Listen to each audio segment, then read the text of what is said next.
but it can't hear back. Let's get to the presentation. So, I'm trying to learn how to set expectations for when we give presentations, and I just want you to know the expectations today that we are helping you feed your children by going to real estate, okay? Marketing feeds appointments, appointments feed sales, and sales feed our children. That's why we're in real estate, right? It's to feed people. But in talking about today, here's why is your pipeline dry? It reminded me of a story from Canukins. I worked at Canukins, and you're about to see a picture so you can judge how long ago it was I worked at Canukins. But I read this book called No Thanks, I'm Just Looking, which is a retail book, and if you can read this, it says sales techniques for turning shoppers into buyers. And we played a really fun game. I think that's like 2004. I think that was like the Christmas present swap party. Anyway, that was my little house on Lake Bottom. I was a manager, so everyone that worked there I had hired. And if y'all don't remember, Canukins used to be where Petland and now the exercise places at the landings. And that was just close enough for your pagers from Outback to still work. So every Thursday, Friday, and Saturday night, because we were the only retailer up on that center, they didn't stop along the way because there's nothing to shop for. It'd take about 3 minutes to walk all the way down, and they would come in 10 or 15 minutes before we were closing. Literally every Thursday, Friday, and Saturday night.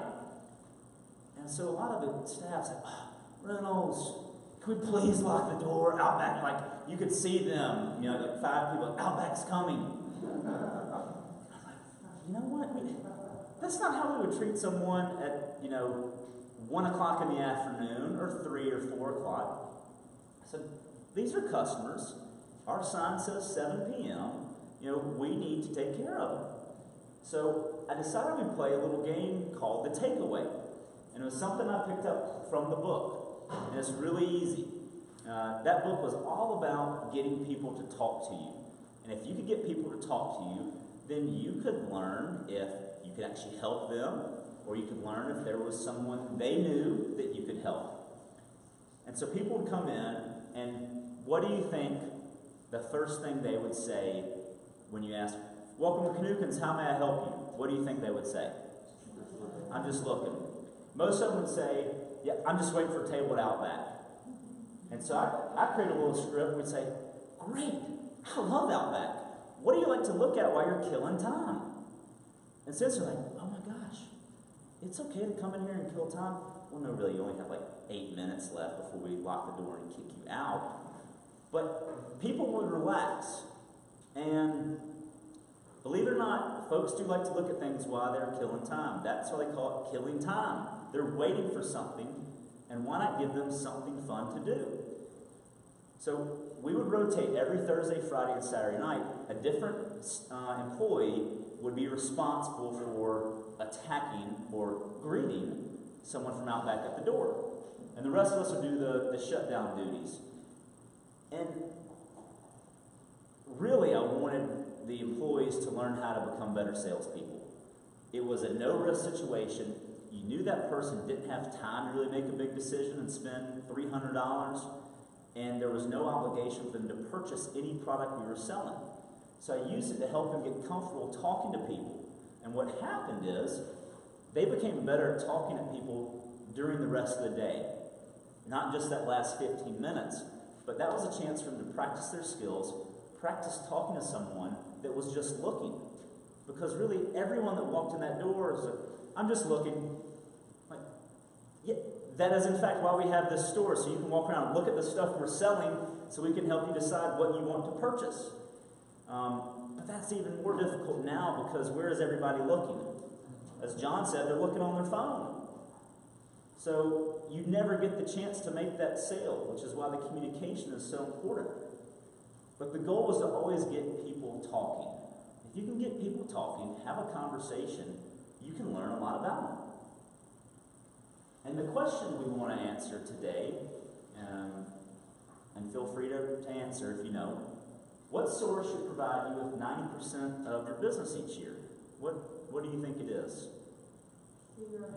Yeah, it's people you know. Less than 10% of your business generally comes from people you've never met. Someone that just calls your yard sign when they're driving by. Maybe they message you on Facebook. It's not a referral of someone you've never met, but someone you've never had any contact with. If Jenny sent you a referral, or Alan sends you a referral, or your friend sends you a referral, you may have never met that person before, but you know Jenny, you know Alan. So it's always from someone that you've met, or that you already know. And I firmly believe, and I don't care whatever technology or app is invented, that relationships are still going to be the foundation of any business, especially in real estate. I might change my opinion 20 years from now. I don't know what the landscape will look like, but right now, in the next 5 to 10 years, it is about relationships. That's the foundation of the business. They're always going to be the foundation. What's interesting is there's been a pretty slow progression of change in how we build that relationship. Humans are creatures of habit. We like to do the same thing for a period of time. We want to always have the annual chili cook-off, or we want to always take this client to that golf tournament, or we like to do the same things over and over again. But in the last 5 years, how we build these relationships has changed dramatically. You've got people building new relationships online, with Facebook, with video, LinkedIn, but they're having to work a lot harder. Because when you build that relationship online first, it still takes a lot of work to have a relationship in real life. Has anyone ever been called, oh, I know, yeah, William's my friend on Twitter. Like, we're friends on Twitter? We're not friends like in the real world? Like, you're only going to message me and tweet me online? Or, oh yeah, Al and I are Facebook friends. Like, that may be where we met, but that's a clear sign that our relationship hasn't evolved beyond just that's saying basically we're an acquaintance. I met William on Twitter. I met Alan on Facebook. But until you build that, that's one way to build the relationship. So you have to have the skills to nurture them through that process so it becomes a stronger relationship. And I learned this from Charlie Canukins, but I think it's true in real estate too, and in a lot of businesses. That once you establish it, it's a lot less expensive to maintain it than it is to go out and build and develop an entirely new relationship. That's one of the first things Alan says, or Julie says, and I say when we're meeting with new agents is, you know, how many people do you know? And it's not just here, it's how many people do you know everywhere? How many relationships do you have? And how do you use those relationships? Saying use relationships is not the best way. How do you look at your relationships as a source of potential business and how they can help you build your business? And another story about Charlie Canukin, and that most people don't know that Canukin was actually a person, not some made-up name. He was from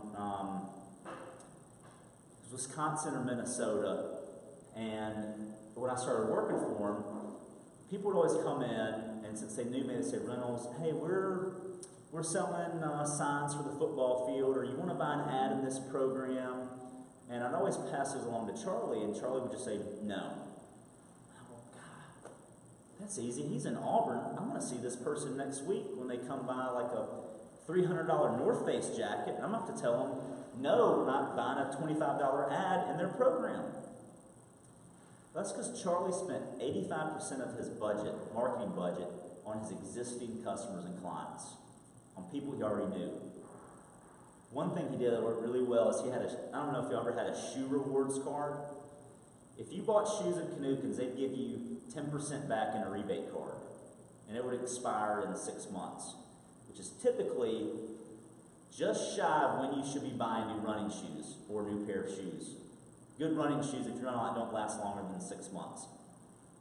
So if you bought a $125 pair of ASIC Kayano running shoes, you would get how much? Well, Yeah, we'd round up. We'd give you 15. So you'd get a $10 shoe card and a $5 shoe card. We'd have people come in that would save up all their rewards until they bought an entire pair of shoes for free. And it was rare that someone just came in and only bought shoes. What else? What do you think happened when they came in and Reynolds Bickerstaff got a hold of them? I mean, we had a backpack for those shoes and a tent to hide your shoes in. It was an opportunity to help them purchase more things.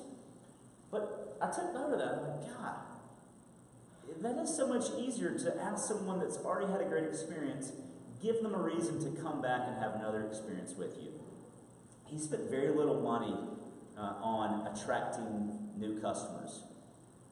They did later on down the road. They've done billboards and they've expanded greatly. But social media has changed that a lot as it's reduced the cost to try and acquire new customers.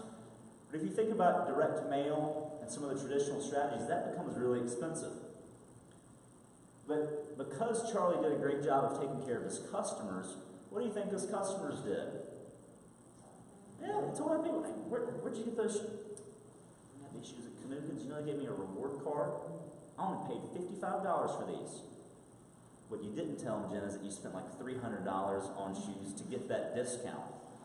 But yeah, we took great care of customers, and people want to be taken care of. I don't care what you're buying. People are looking for an experience. So in talking about filling up your pipeline, how do you do that? What are some ideas and ways you can fill up your pipeline? Well, you can first start with identifying any existing or potential sources of leads or business. You know, who is buying, who's selling, who knows buyers and sellers. You can identify which sources produce the highest quality leads. You know, where are those leads? Who is the person that's going to meet them first or possibly introduce you to them? Then you can identify which sources produce the lowest quality leads. There's always a highest quality and a lower quality lead. And then, what sources produce the highest conversion rate? Is it your open house? Is it Facebook Live? Is it referral from your past clients? But what are they buying and selling? When are they buying and selling? You've got to look at that when you're reviewing your business and you're looking for opportunities.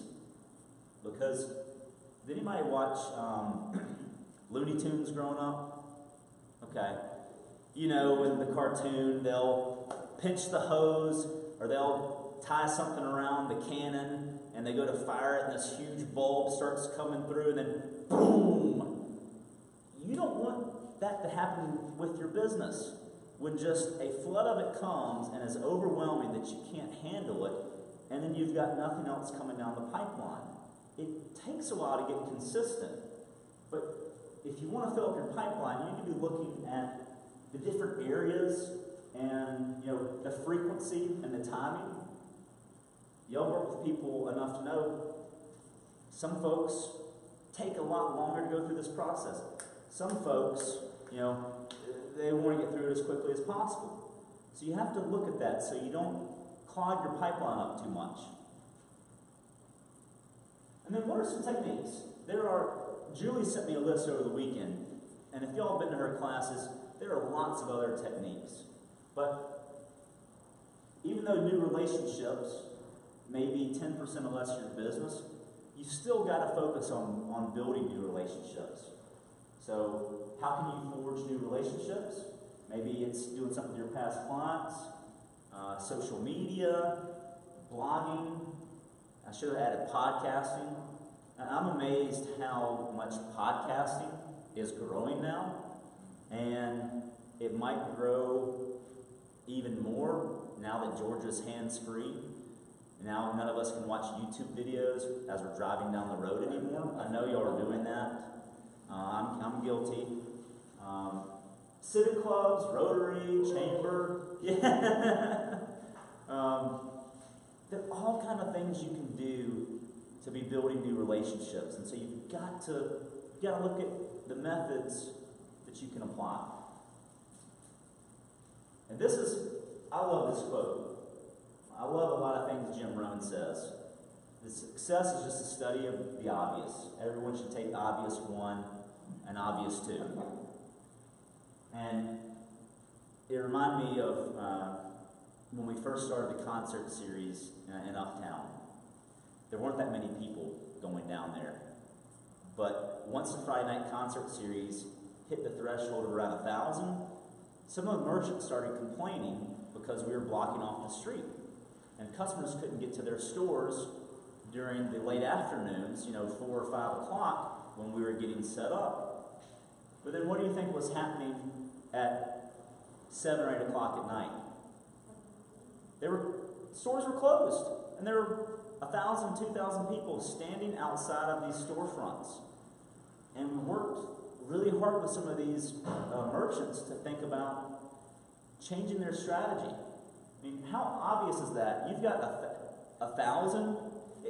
If 2 buyers were just walking outside of our office, I guarantee 6 of you would probably be, pushing each other down to get out the door to go grab. Like, you would go after that opportunity. We're bringing 1,000 and 2,000 people downtown, and you're closing your store as everyone's showing up. And what are they doing? They're having a good time. They're killing time. And some of these merchants never evolved to see the opportunity that was just sitting right outside. Right outside. All you have to do is literally open the door. Let them in. But that's hard, because success is sometimes when preparation meets opportunity, and you have to be prepared. Maybe they weren't staffed to handle an influx of an extra 30 people in their store. They could have been worried about a lot of things. But when successful people are asked, how did they arrive here? How did they become successful? Most of them say, the answer is simple. The things I found easy to do, others found easy not to do. And that's what I mean when study the obvious. Some of these things are so easy to do, but they're also really easy not to do. It's really easy not to call 3 people today and just say, hey, I was thinking about you. I appreciate you working with me last year, and just wanted to let you know I was thinking about you. That is so easy not to do. I can think of 10 reasons I don't have time to do that. They may want to talk to me for 10 minutes. I don't have time for that conversation. They're going to think it's weird that I'm just calling them to just say thank you. And so we talk ourselves out of doing some of these really easy things. I'm very guilty of that. It's hard to do. I think, well, maybe I'll just send them a like on Facebook, or I'll just do this, or like their Instagram post. But how hard is it to just call someone, spend 3 minutes? Maybe you just even leave them a voicemail, and maybe they're not even expecting to call you back. So as we're getting, and I know it sounds crazy to think about 2019, but we're in September, and the 4th quarter is starting next month. And as you start planning, don't overlook the obvious sources of your business. If you need some help looking at those, you know where to find Julie, Alan, and myself. We'd be happy to help you to look at that. But some of these sources can be really obvious. They could be sitting right out in your own neighborhood, in your own database of folks you've already sold real estate to. So you've got to be thinking about, what are you going to do? Because the benefit is incredible.